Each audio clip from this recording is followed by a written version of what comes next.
do such a good job.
morning. Good morning. It's Easter Sunday and Christ is risen. Hallelujah. What do you say back? Hallelujah. Thank you. Welcome to All Souls Unitarian Universalist Church. I'm delighted to have you joining us this morning for our worship, for our hallelujahs, for our sharing, and for our journey, our sacred journey together. If you're new here, we welcome you and invite you to sign our guest book in the foyer before you leave if you'd like to stay in touch. And we like to make sure everyone feels welcome here this morning, so we have this tradition of actually standing up and turning around and waving at each other just to say hi. So could you do that? Just let everybody know that you're glad they're here. Yes, isn't that fun? Yes, indeed.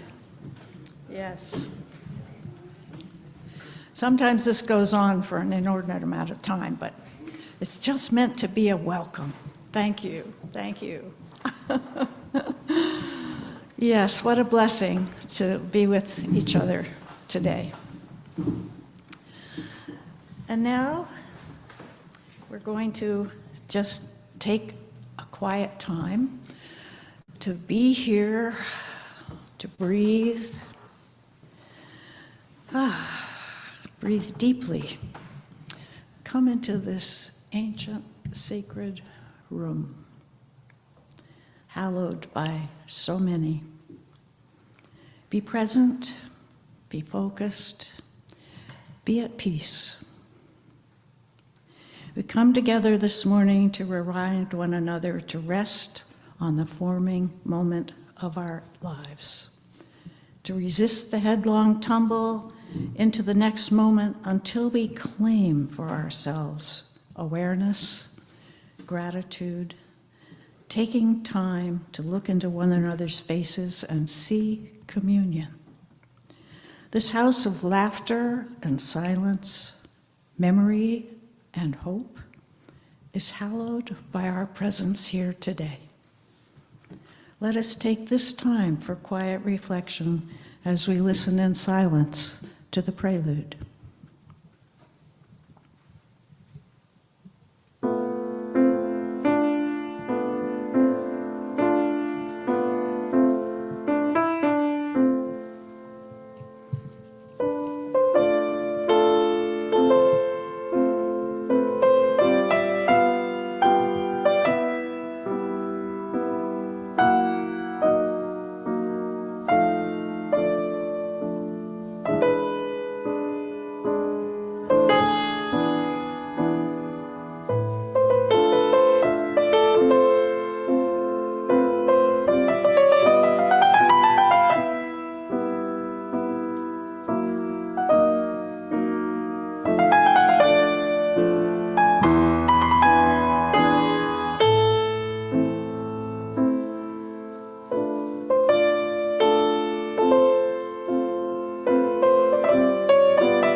Thank you, Julia Beatty, our wonderful pianist of the day.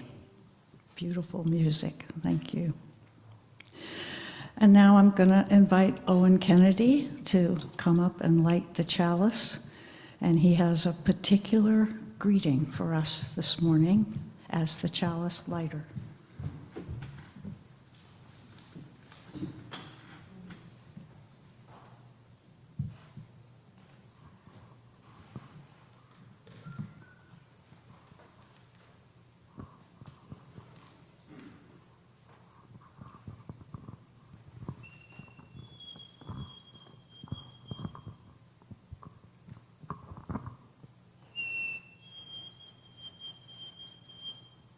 That is the song of the white-throated sparrow, a resident of the northern forests, who sings the high-pitched, beautiful song all over New England.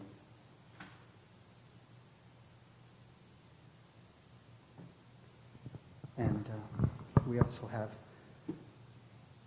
goldfinches.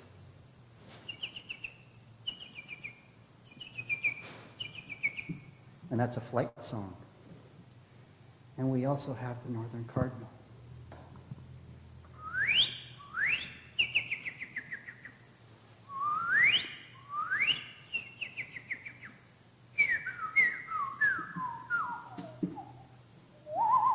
Loon.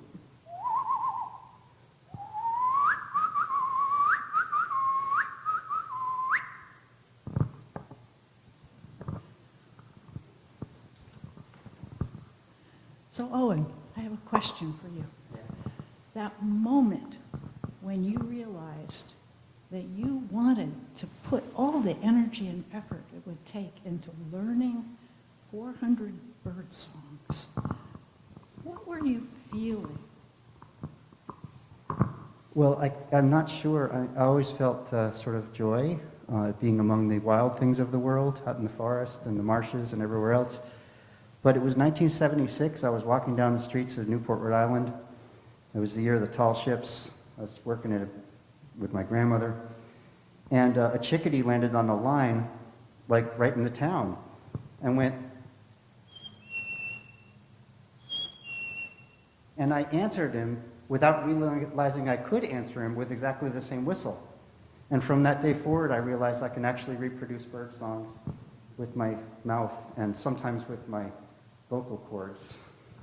So it's a work in progress. Well, it was a joining. It was a joining of spirit, which we're blessed to share this morning.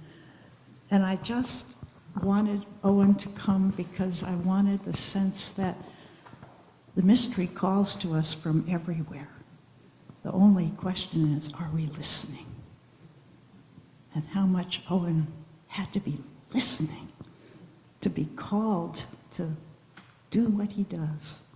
So thank you, Owen.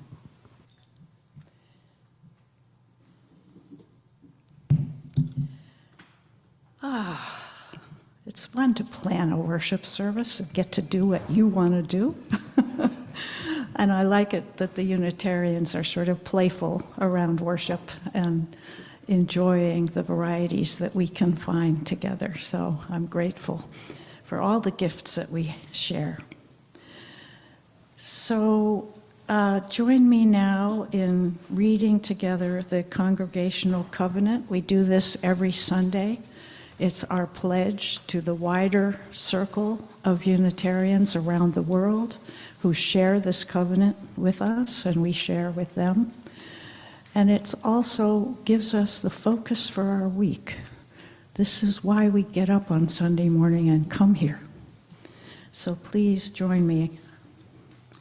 In this house, we covenant with one another to create a community built on a foundation of love, to work together to promote equality, justice, and peace, accepting responsibility for our individual acts, to stand on the side of love, embracing the liberation of the oppressed, and working to end discrimination and unjust privilege, to communicate with kindness and support, and to serve with compassion and commitment. You know, I don't know if you've ever stopped to read one of those signs that are on all the lamp posts along Main Street and Federal Street, those big red hearts. I just stopped yesterday to read one, and it said, "The smallest act of kindness is never wasted." And I thought, wow, my town is standing up for kindness. That made my heart just blossom. So I think of that as we read our covenant this morning. We're going to reverse the offertory and the hymn because the hymn fits so well with the sermon. So let's do our offertory now. This is a time that we ask for your contribution to this church community. If you're visiting for the first time, we invite you to let the plate pass by. You are our guest today. Thank you.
And now, let's see, may our donations sustain and strengthen this place, which is sacred to so many of us, this community of memory and hope, for we are now the keepers of the dream.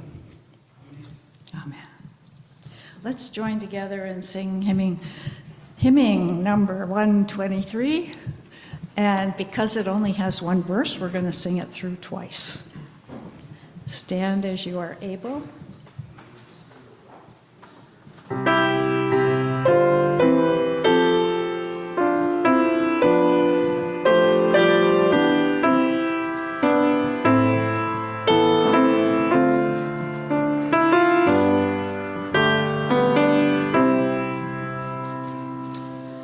Spirit of God, come unto me.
Spirit of life, we call you to come here, be with us, be among us, bless us, and guide us.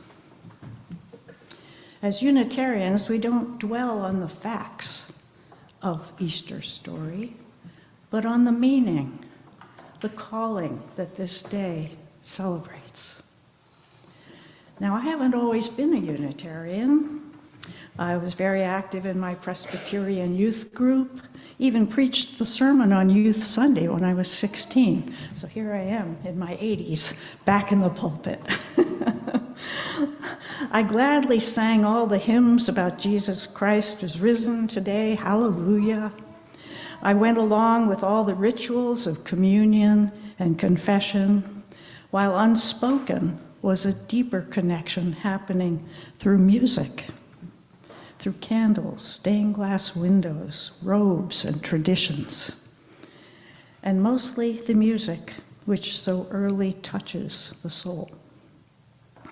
Connection with the Spirit of life we just sang about was the essence of the ministry, the essence of the message then, as it is for us today. One evening, shortly after I said yes to this assignment, as I was wrapping up my habitual journey through my usual YouTube offerings of the day, unexpectedly, a Rumi poem popped up. I opened it. It was the reading that we shared in the bulletin today.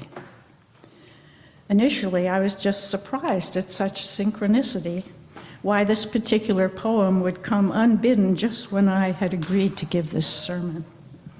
The first time I read it, I thought how precious it was that Rumi had given voice to Spirit's yearning for connection with us as we journey through our days, laughing with friends, entering gardens, watching moonrise and sunrise.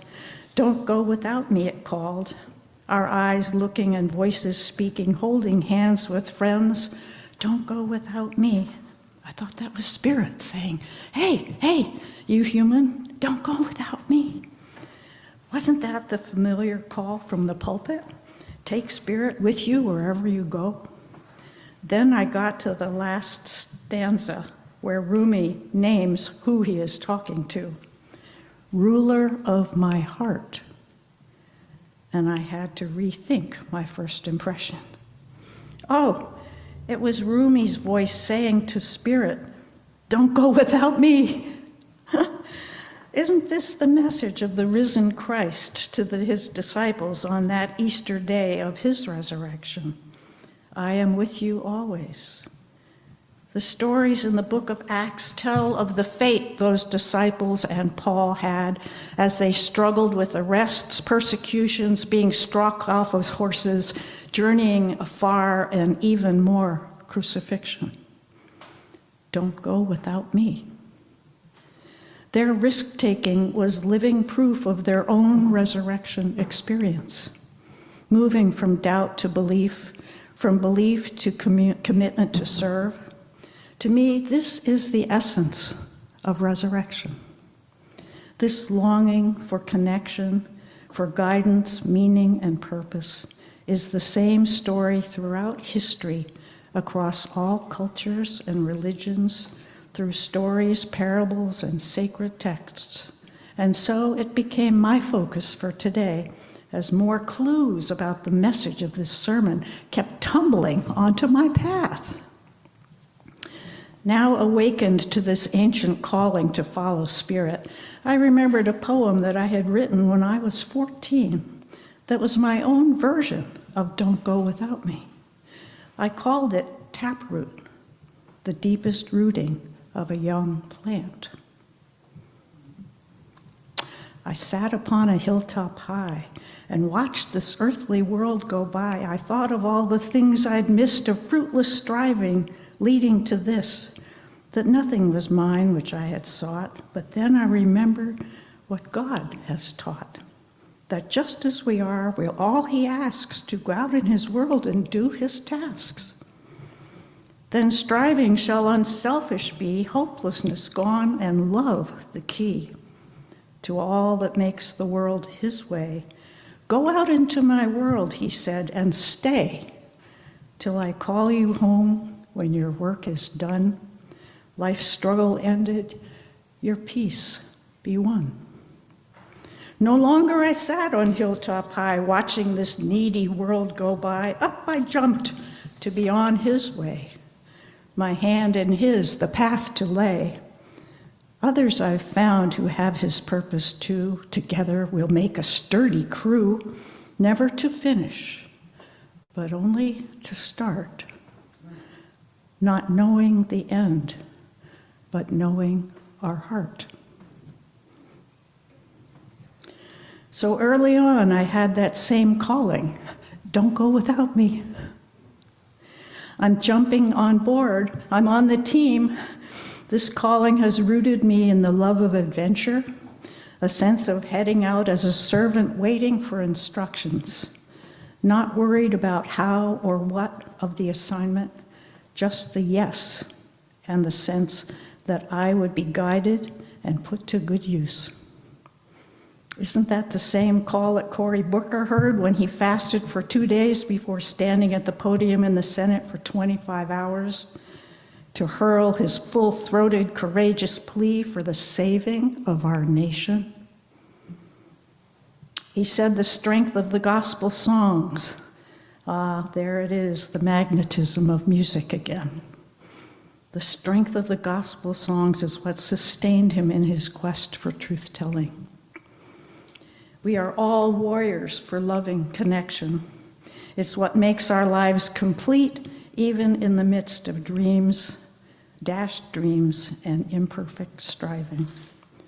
It is also what can sustain our nation's warriors in perilous times. Literally just a few days after that first Rumi poem showed up unbidden on my YouTube, followed, of course, by 2 or 3 more each day, up popped Joseph Campbell, being interviewed by Bill Moyers. I didn't ask for this. Asking him, so Joseph, what do you think about resurrection? And I'm like, what? My topic of the hour? Well, just when I need it spoken about, Joseph responds with simplicity and conviction. Quote, every culture has a resurrection story. It originates in the body's craving for connection to something eternal. I see heads nodding.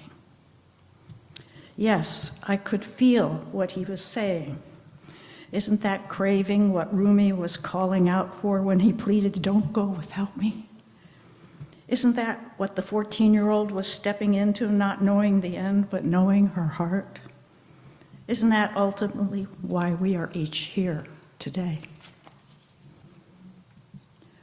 Are you ready for another clue for this sermon assignment? Just a day later, I'm riding in the car home from Northampton, and on the radio comes the story of the man who wrote Amazing Grace, one of the most beloved hymns of all times. Well, John Newton, born in 1725, was a slaver. He crewed for many a slave ship, bringing captives across the Atlantic for profit. He even eventually got his own ship. He was also a violent drunkard who everyone abhorred, as the story goes. For reasons not explained, while on a voyage, he had picked up the Bible and began reading it. When a huge storm arose with waves high above his bow and crashing all around him, he prayed to be saved. He survived, converted by his experience. And that hymn was his story. Yes, a wretch like me, lost but now found. Don't go without me.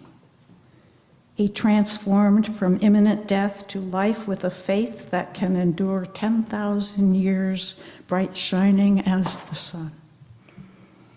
This is resurrection. There's more. I'm sitting quietly, snow falling a couple of weeks ago. As I write this sermon, I suddenly remember, oh, is that Spirit prodding me again? A message from Buckminster Fuller that I have had on my office wall since I was a fervent follower of his in my 20s.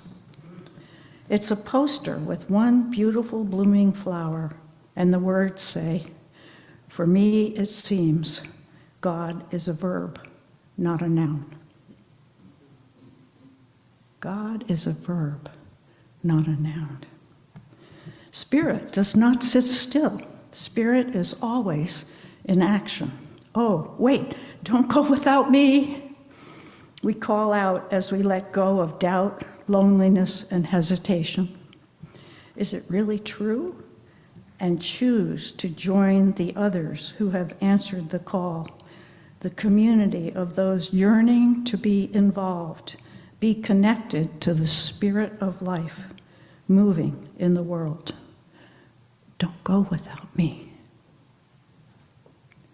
I clearly have a guide by my side as I stand before you today, and I trust that same guide is sitting with you, too, as we recognize that presence that sometimes comes with surprise, with just what is needed to make the connection happen, to show us we are not alone on this daunting, confusing journey. This is resurrection.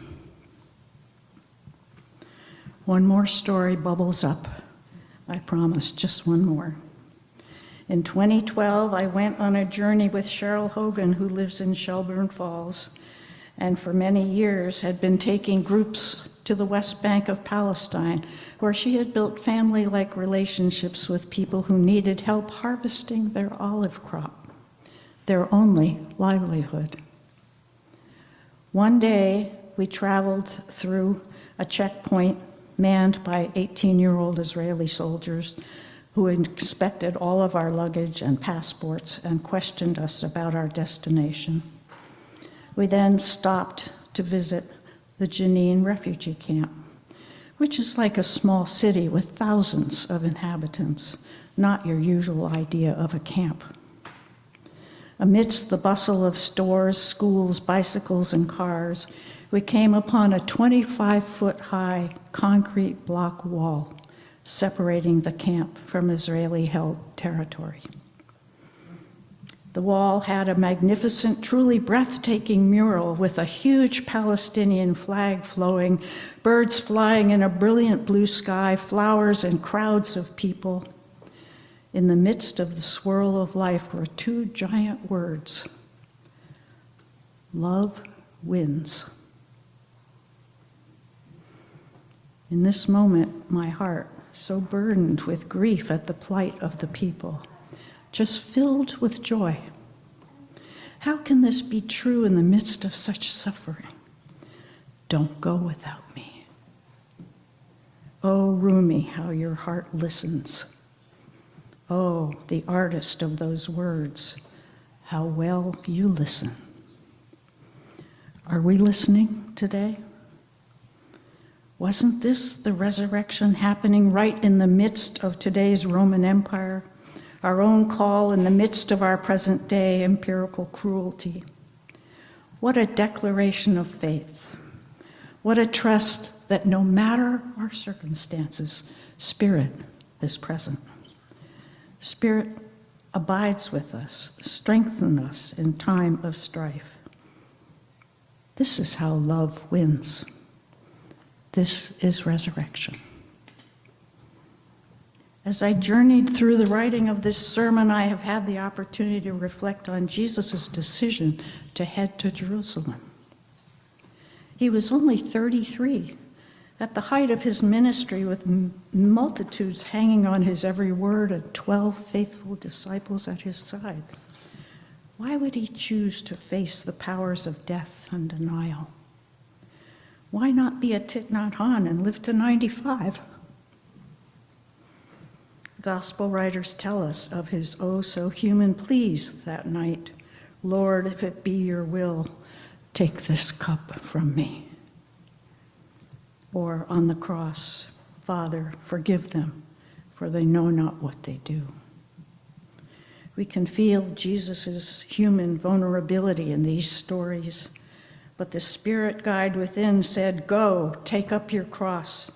And Jesus followed, sure of his connection with Spirit, sure about his mission of redemption and his faithfulness to his calling. What better way to convey his message than to challenge the forces that would deny his ministry and his authority?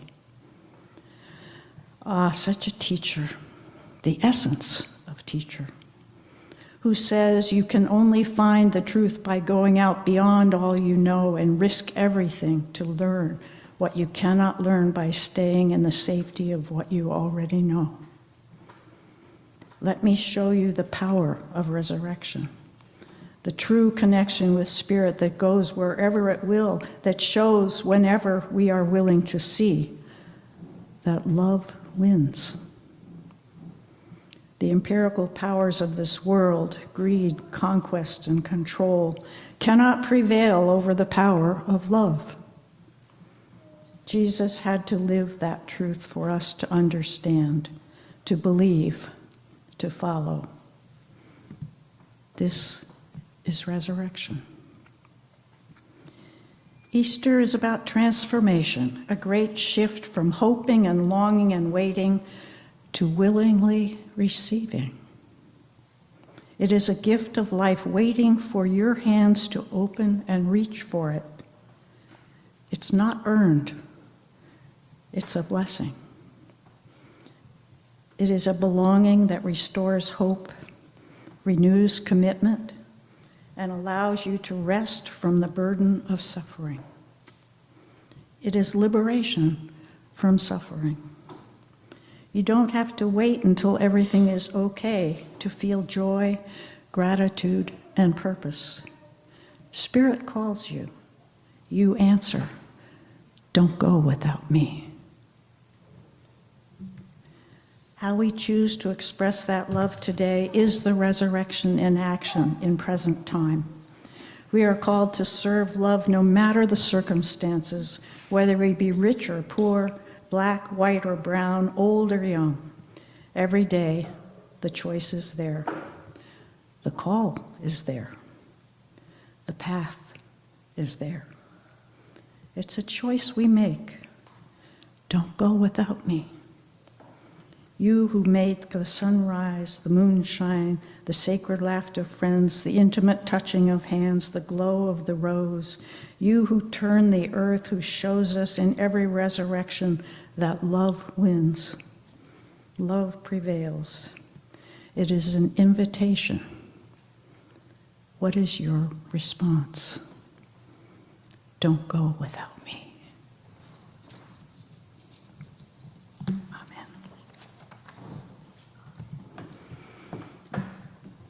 Let's sing together the hymn, My Life Goes On in Endless Song, 108.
So now it's time in our service to share our joys and sorrows.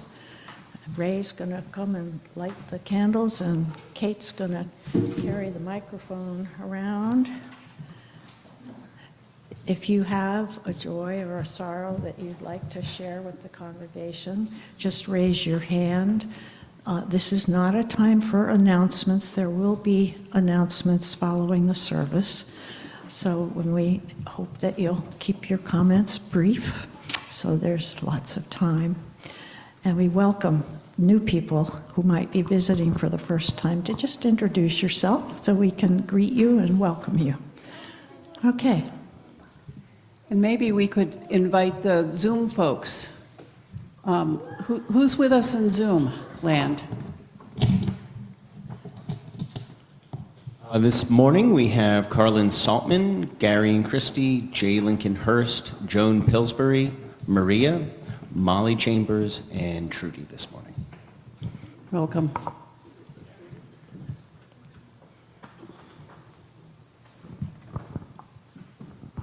Good morning, and I just love your hat.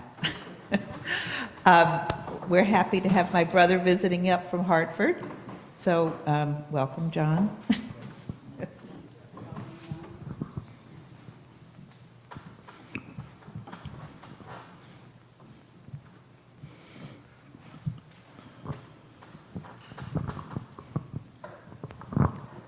My name's Owen. I would like to share a joy, and that joy is, well, I love this time of year because the scillas and the chinodoxa and the daisies and all the flowers are starting to come out. And yesterday I was sweeping up a whole mess of catkins from the red maple tree off the driveway.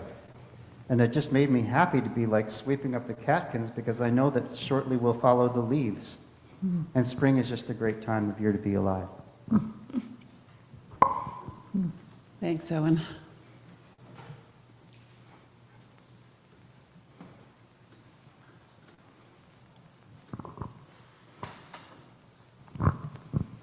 Well, I have both a joy and a sorrow. My friend Faye, that I told you was dying, didn't want to keep calling my friend Teddy to find out if she had died, but Teddy did call me and say she passed away about 2 weeks before. But then, as usual, I have many joys being here. One is the spirit of Sandra Boston. I don't think I've often had her give the sermon. I love when she leads the service where it's like we all do it together. But she's fabulous talk.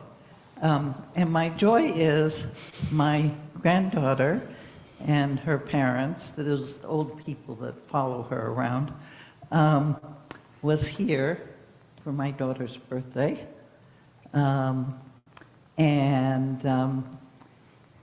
My son had asked her what Easter was all about. And she said it's about the bunnies and Easter eggs and candy and all of this kind of thing. And my son asked her, what about that guy Jesus? And she said, oh yeah, he's a well-known bunny. So she went home with the bunny named Jesus. And the other thing is that when this dress I'm wearing, this lovely dress, if people didn't get a chance to see it, was made for me by my Martine, who was my housekeeper in Senegal, when I taught at the international school there in Dakar, Senegal. And she said that she had to go to Easter service because her granddaughter was having, I think, First Communion, but they were also baptizing all the babies. And they were playing this music, And I believe you still have the jump drive with the music on it? We're going to do it at the end of the announcements. Oh, okay. And so my granddaughter just is the apple of my eye. My joy is when my great-grandmother came out of the hospital. Desmond. My joy is when my mom, she was in a very toxic relationship and she got stabbed once, and then she went to the hospital, and I thought she was like gonna die and was not gonna come back, but God gave her a second chance, and I was extremely happy when she came back.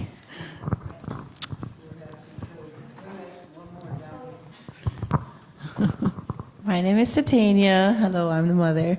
My joy is this little guy, him. He is 4 years old now. His birthday was yesterday, and this is his first time being in church. Want to say hi, Junior? He's a little shy. By the way, my name is Angel.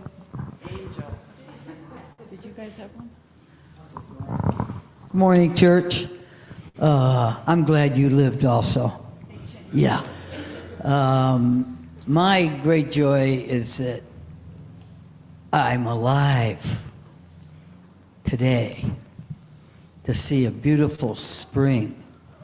I thank the powers that be every spring that I can, and at the end, and the resurrection that we're experiencing today in church with people of peace. I wish this for the whole world. I wish a resurrection for our whole world, and that's it. The sorrow is that people aren't experiencing what we're experiencing today.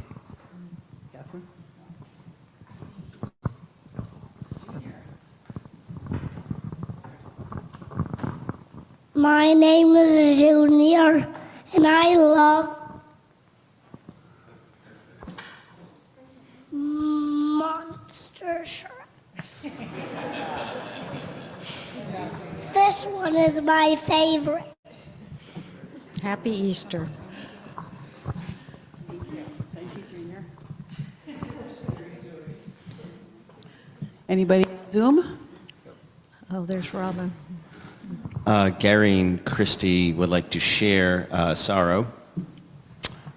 He adds, please light a candle for my cousin's young grandson, Wyatt, who has been in the hospital, unresponsive from meningitis since Friday.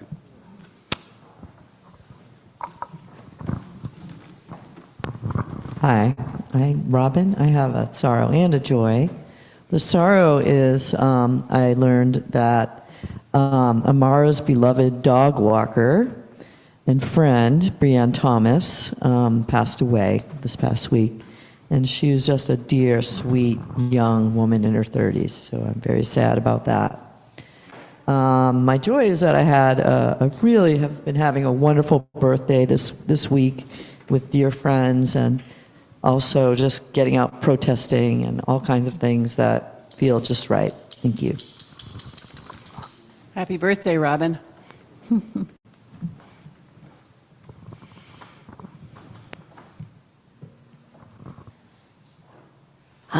I would just like to share a wonderful joy, and that is my sister, who I was worried about and I haven't spoken to for weeks, called me this morning, and we had a great chat.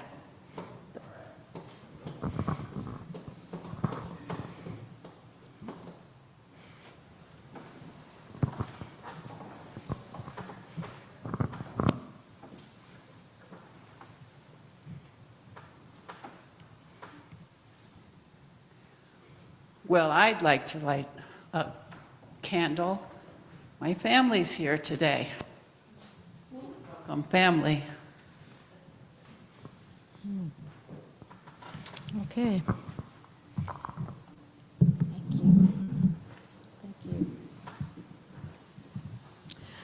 Let's just take a moment.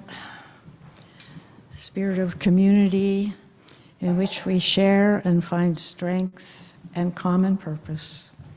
We turn our minds and hearts toward one another, seeking to hold in our heart all our joys and sorrows, both spoken and unspoken.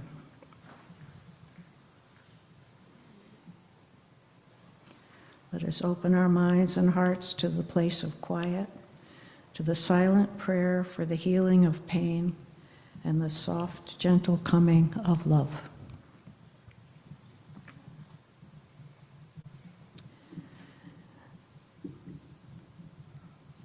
And we'll now join in what we call the prayer to friends. It's found on the first page of your hymnal, the words.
May you know that moment when you hear that call to come and be part of the resurrection, of God in action, the Spirit of life.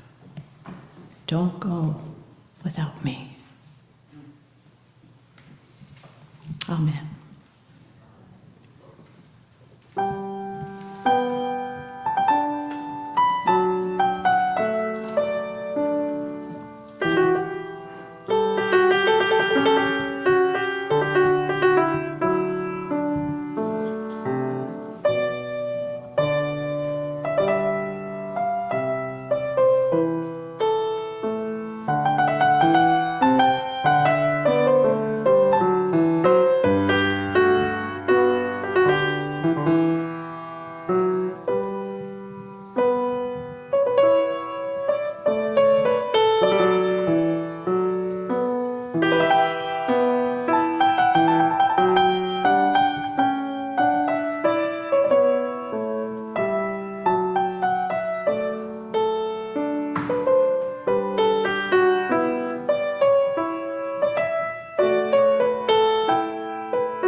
Thank you so much, Julia. Such a pleasure to have you here. All right, now it's time for announcements. Anyone in the congregation who has one? And we'll be following that with refreshments over on the corner over there. Hope you'll stay and join us for some refreshments and visiting.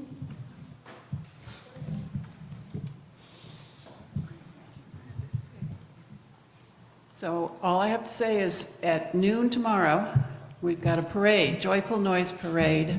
There's information in the order of worship a little bit more about Earth Day, which is why I made this hat.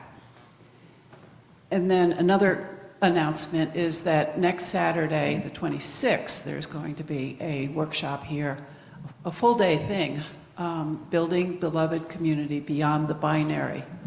And there's information in your order of worship also about that program, a way of actually growing our congregation to be more inclusive and loving. Yes, also next Saturday night, the 26th, there's a concert happening in this room at 7 o'clock. And it's the Fiery Hope Chorus, and they're going to be singing beautiful harmonic things from all over the world. And I'm going to be doing some songs as well, generally based on nature. So it'll be a fun night. Anybody on Zoom announcing?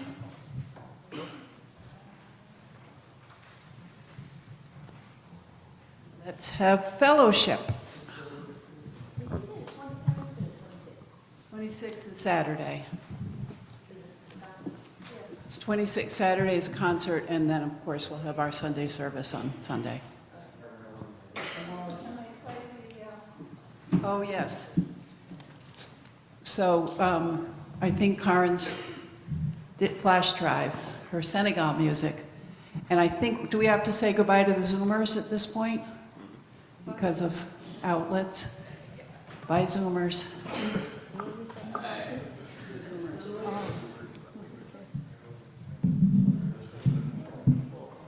Are they cutting us off? Hi, I'm not sure. Talk till they go. Yeah, exactly. You look like you're lying down. That tells me a little something about your healing. Well, what I do is I hold on a second, trying to plug in my ice machine. Oh, I do my physical therapy, and then I lie down with the ice machine on my knee, and often just sleep, or do things like this. sleeping What sleeping it's is like probably 75% of my day is this stuff, and then I get a little bit of other things done. wow. How are you feeling right now, Gary? Sorry. How are you feeling right now? Okay. I'm been lying here for about an hour. Okay. And actually ready to get up and walk around a bit and actually do some other things, and then it's time for another round of physical therapy. It goes. But you're better. But I'm getting better. You are improving. I am improving, so that's a good thing. I can actually walk. Carlin, you're muted. Carlin, yeah, you're muted. Did you manage to get to a Passover Seder in all this? Yeah. We went up to Ricky. I ensconced myself on the window ledge with a bunch of pillows, and I owned the fourth question. For anybody else that doesn't know about the four questions at the Seder, it's why on this night do we blah blah blah when on other nights we don't, or whatever. Like, why do we eat matzah and not whatever? And the fourth question is, why on this night do we recline instead of just sitting? And I was like, I'm doing this one because I was the only person reclining, and in my entire life I have never been at a Seder where anybody has been reclining. We all talk about how on this night we recline, and nobody's ever reclining. So I was reclining. And you had a good reason Yes. that had nothing to do with the history of Judaism. Right. Wow, that's a sweet moment. How are you, Yeah. Molly? I'm okay. I'm okay. That's great. Yeah, I'm really enjoying, you know, having a yard full of blue flowers. Oh, yeah. Yeah, the blue flowers all over my front yard, and beautiful. daffodils of many shades. So I'm Oh, enjoying that too. oh, yeah. Every year we have more daffodils, and Tom says it's because of the squirrels.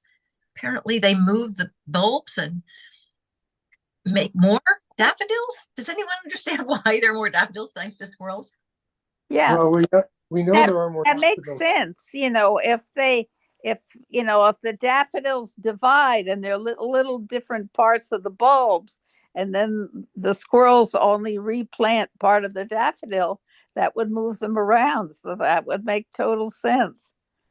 It's fun to see the randomness of it every year. The same with the crocuses. We have lines and lines of crocuses along the sidewalk that Tom swears he didn't plant. Yeah. Our crocuses are spreading, and so are the scilla, the squill, the little blue flowers. They Right. just spread and spread. They're so beautiful. And you're saying that squirrels as well? I don't know if it's squirrels, honestly. I think they just divide and spread.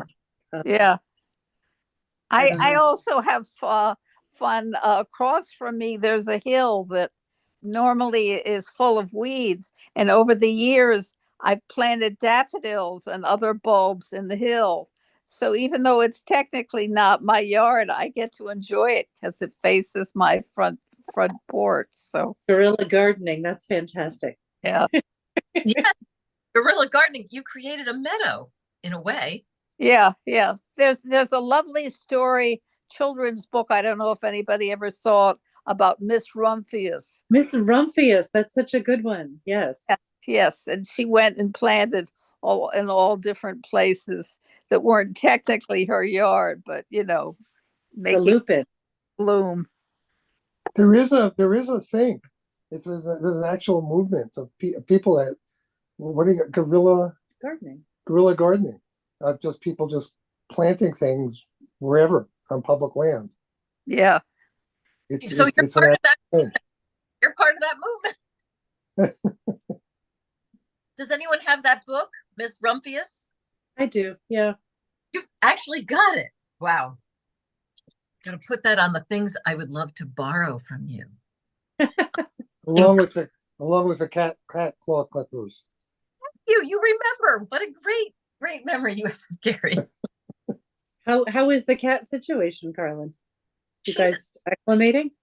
Yeah. She's getting more and more cozy with me. She loves cuddling up at night against in the crook of my thigh and my knee and my calf. She loves being in there. And so it's very cozy. Oh, that's lovely and cuddly. Yeah, that's very sweet. Sometimes I look at parts of her claws and not claws, paws and legs, and I think I don't know if those were as thin when she came to me. It's hard to judge whether there's over grooming when it's subtle. So that part I'm still not.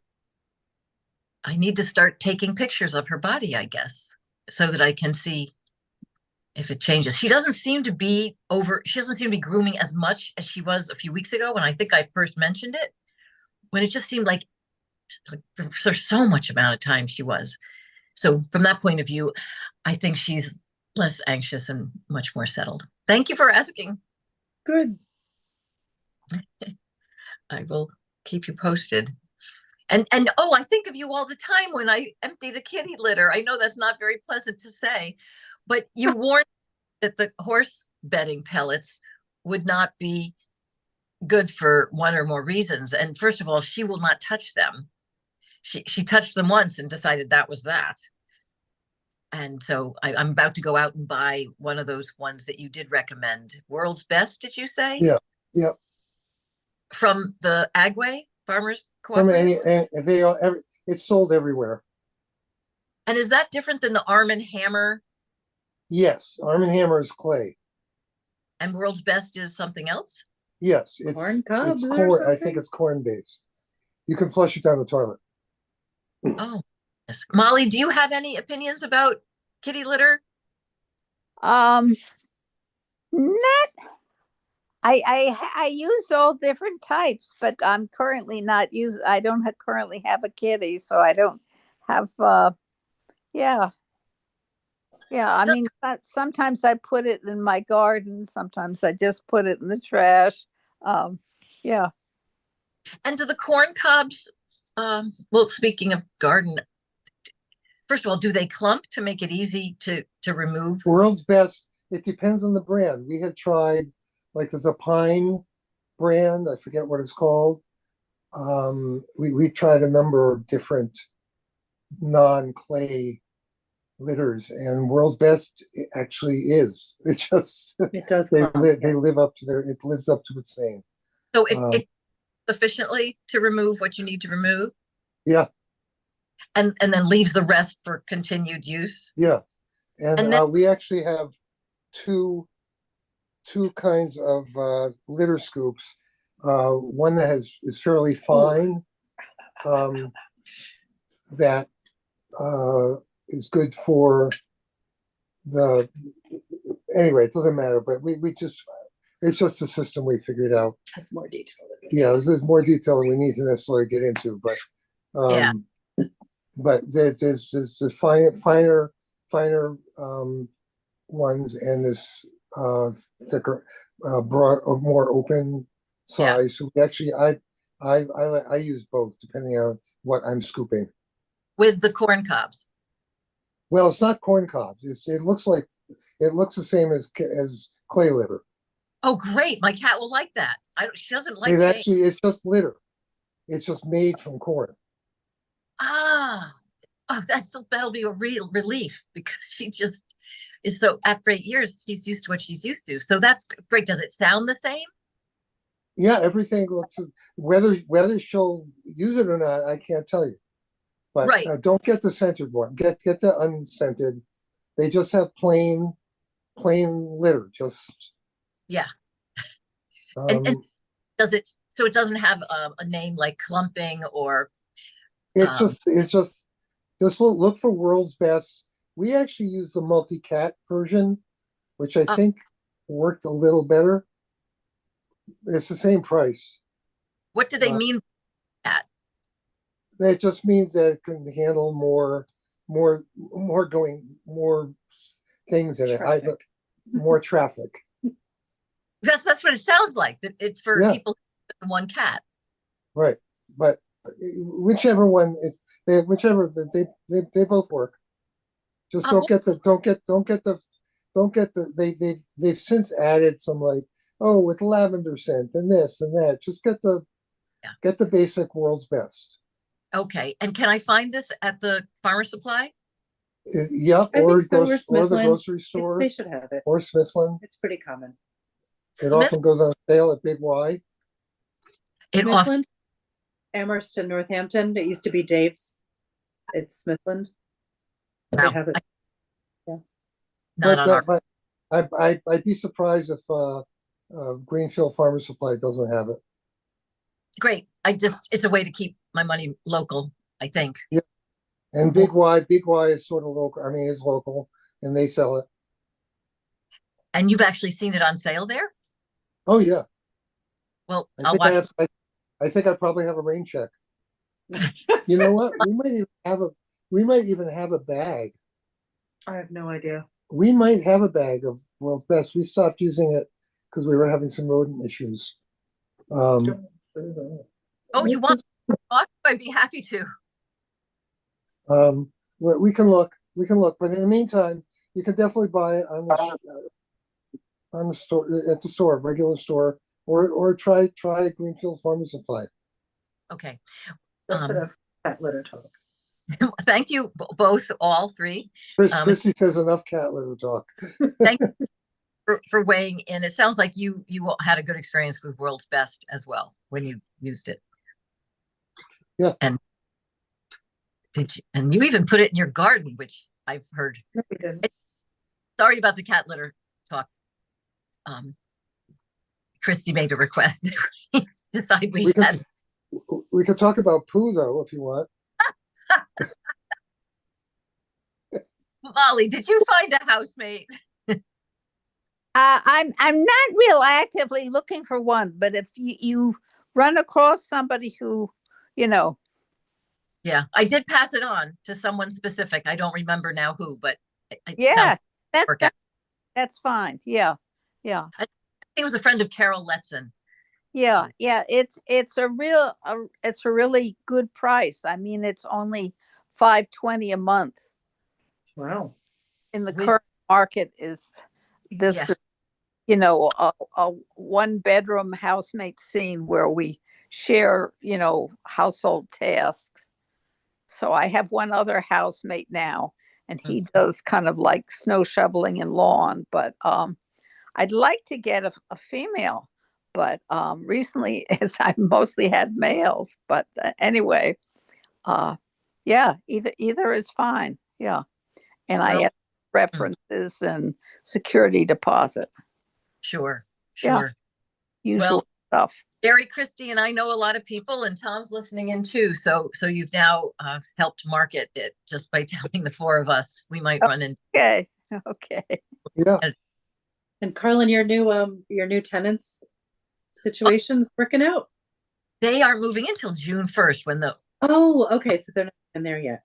Yeah, upstairs gave us over 2 months notice, which was really sweet. So yeah, we're looking forward to having a young couple here with a toddler. It's going to be a whole new life. Oh, that's lovely. That'll be different energy. That'll be fun.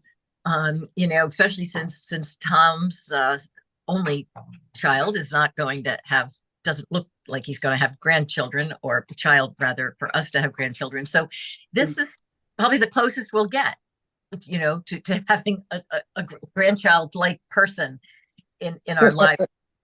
We like. I like that, a grandchild-like person. Right. It's like a facsimile.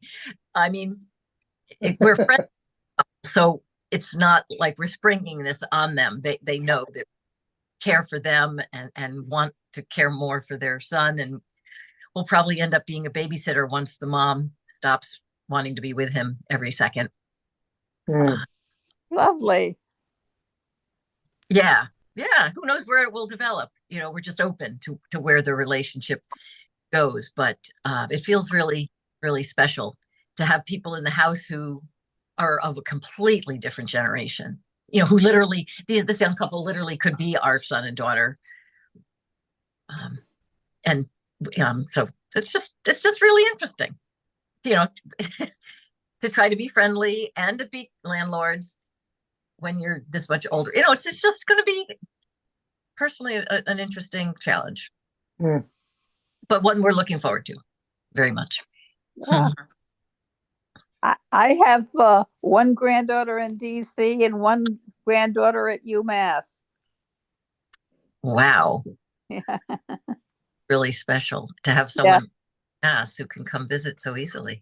Yeah. At least you get to see them. Ours is in Florida. Oh, wow, that's far.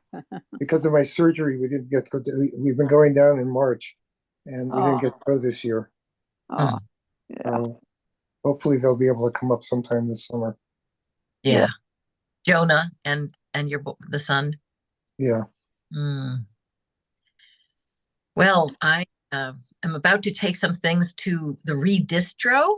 I guess I should do a little PR for them if you don't know about Redistro. What's Redistro? It's short for redistribute, which is one of those R's, like recycle, reuse, repair, redistribute. So it's called Redistro. It's a very informal place started by a Greenfield city councilor named Sarah. I don't remember her last name, but she's got a lot of young people involved in amassing things from our homes that we don't need anymore. Haha. We have a theme here. You've heard me talk about decluttering before. Well, they take a lot of things, just about everything that I can think of, even construction materials, downstairs, and then upstairs household items. Where is this? It's on Arch Street, which is just like couple blocks Oh, yes, yes. above the co-op. Yeah. And you don't have to live in Greenfield to bring stuff? It's not like a town thing? No, it's not. It's just a bunch of volunteers. And There was something else. so, They used to go by a different name. well, that could be. It's Yeah. on 15 Arch Street in an old industrial building. Yes, Doesn't I've been. Only has a few light bulbs. I mean, it's very basic. Yeah. But they even are organized enough to have a volunteer, a young man who's developmentally disabled, and he helps sort the things. And the way it works is you don't just drop things off. You go in and you help sort your stuff into their categories. So there are clothing racks, and there's a bedding area, Oh. and housewares and toys for kids, and this whole downstairs, which is construction materials and DIY stuff. Get a toilet there, or we just brought a hanging light fixture from our dining room because we got a So fan. it's a brick and mortar free cycle or buy nothing. Yeah, Okay. it really is. There's a donation, for money, but they don't ask for money. It's very loosely organized because it's new. I think it'll get more structured, but the categories upstairs are very clear. It's downstairs that's pretty chaotic right now. I'm about to bring some windows over there that we couldn't use, but it's a good resource if you're looking for stuff. Yeah. Yeah, That's a very cool thing. I'm glad that it exists. Yeah. Go ahead. Well, I just wanted to say that the young people that are attracted to it are just remarkable and wonderful to connect with. They're usually there playing cards or doing some work, actually, but sometimes they're drawing. It's like a little creative hangout nook where they create. Once I went there and they were jamming in drums. The other day they were drawing. So it's a really cool place to witness. I'm going to jump off. I'm going to call my daughter and wish her happy Easter. Happy Mom. We got to go too, and I'm the host, so I'm just going to end it. Okay. Good to see you. Recovery. Good to Enjoy thank your you. weekend. Good to Says catch- hi. Bye. Bye.